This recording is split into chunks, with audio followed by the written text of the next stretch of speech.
A linguagem C. Essa é a linguagem que nós vamos implementar os nossos algoritmos. Ok? Os principais tipos de dados na linguagem C é o int, inteiro, tá? O float, que é o real, ponto flutuante, que tem números reais. O caractere, que é caractere e literal, que é um tipo alfanumérico, que pode variar de 1 até 255 caracteres. Ok? E pode ser referido como string, tá? Então, quando o valor é literal, em linguagem de programação é dito string. Literal em algoritmo, string em programação. Void não representa a não existência de um tipo. Existem outros tipos de dados, tá? Mas por enquanto nós vamos ver esses aqui que são os necessários para a gente iniciar os nossos algoritmos. Aqui está o exemplo de um programa-fonte, tá? Não se assustem no primeiro momento. Isso aqui, a primeira coisa vai ser vocês copiarem e colarem, tá? Então, só vou explicar de uma maneira geral. Aqui é a inclusão de bibliotecas. Aqui você fala, o principal do meu programa vai estar entre chaves, tá? Abre e fecha chaves. Esta questão de abrir e fechar chaves é fundamental, tá? Sempre que você abrir uma chave, vai sempre verificar, fechar chaves. Tem a parte de declaração de variáveis, como vocês veem aqui, que a gente vai ver com calma nos próximos vídeos, né? Mas observem bem, vem antes o valor da variável, ou o tipo da variável, depois as variáveis separadas por vírgula, e no final ponto e vírgula. Então, aqui estão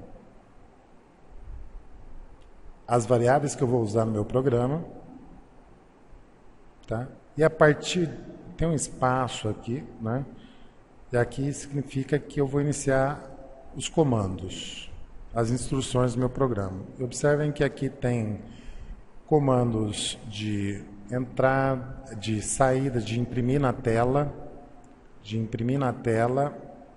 de leitura, que é o get, scanf, que a gente vai ver mais para frente. Printf é de impressão na tela. Ok? O system pause, como vocês viram aqui, a cada vez que eu executo um programa como esse aqui, é aberta uma janela de interação com o usuário. Se eu não colocar esse comando aqui, essa janela se fecha sem apresentar o resultado.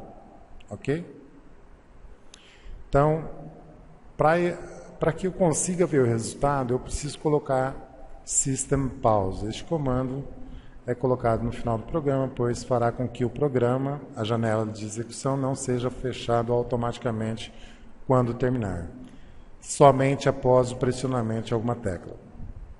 Aqui são os operadores aritméticos, tá? Como nós já vimos, acrescentando aí a potenciação e a raiz quadrada, tá? Que é feito dessa maneira, 5 elevado ao quadrado e a raiz quadrada de 25. Então, esses são os comandos na linguagem C. Existe uma série de comandos matemáticos, tá? Funções matemáticas. Esses são os mais utilizados. Os comandos de entrada e saída. Então, os comandos de leitura são dois, o scanf e o gets, que nós vamos utilizar, tá? O scanf é utilizado para a leitura de valores numéricos, sendo que devemos utilizar o operador e comercial antes da variável de leitura. Gets é utilizado para a leitura de valores alfanuméricos.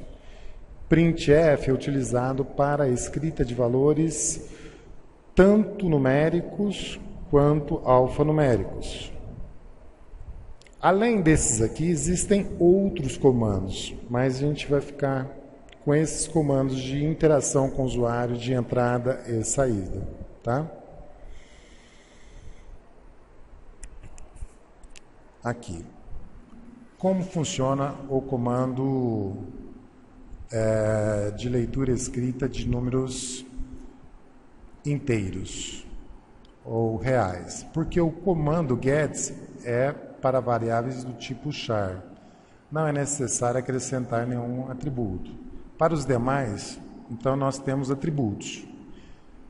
Porcentagem D é leitura e escrita de dados numéricos inteiros. Então, scanf, leia.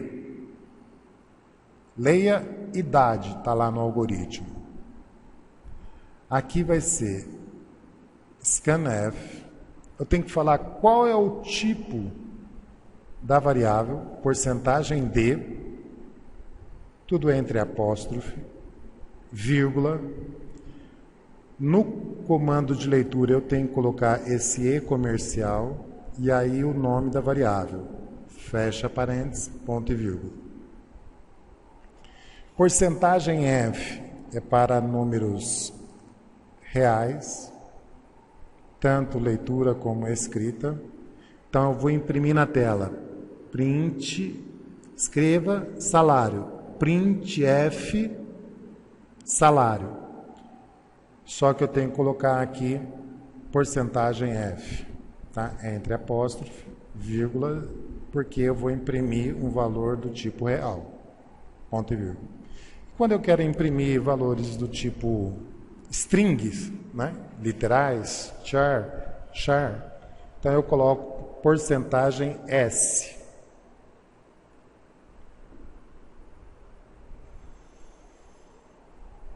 Então, assim, o comando de impressão na tela para aquele programa que eu apresentei agora há pouco, os valores, aí vejam, tem porcentagem D e porcentagem D, tem como média porcentagem F e tem esse 2.2 na frente.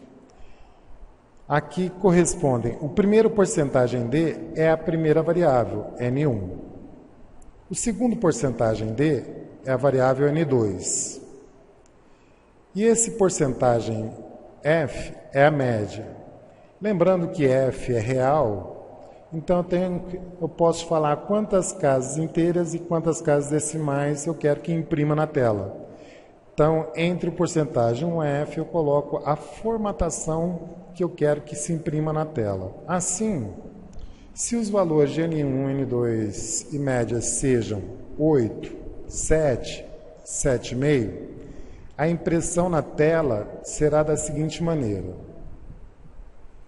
Os valores, porcentagem D, N1, 8, 8. Os valores 8 e porcentagem D, 7, N2, tem como média porcentagem F, 7,5. Ok? O comando de atribuição em C é o sinal de igual. Na declaração de uma variável char tem que ser informados quantos caracteres a mesma pode ter. Por exemplo, nome pode ter 30, até 30, se eu digitar o nome pode ter até 30, então eu tenho que indicar quantos caracteres pode ter, e todo comando é finalizado com ponto e vírgula. Isso é fundamental e muita gente esquece na hora de executar um programa. As bibliotecas são arquivos de cabeçalho que possibilitam o uso de funções em C. Quando você abre um documento no Dev, que é o compilador que nós vamos ver, por exemplo, 2 arquivos de cabeçalho, também conhecido como bibliotecas, são incluídos. O include stdio, esse I é de input, o O é de output. Input, entrada, O, output, saída. Tá? Então, aqui estão os comandos de entrada e saída. E o stdlib, tá? Que, entre outras coisas, tem a função system pause, para poder parar o programa. Bibliotecas são inclusas com o uso de include, assim, dessa maneira, com esse caractere especial. O nome da biblioteca vai estar entre o sinal de menor e maior, tá? E terminará como .h.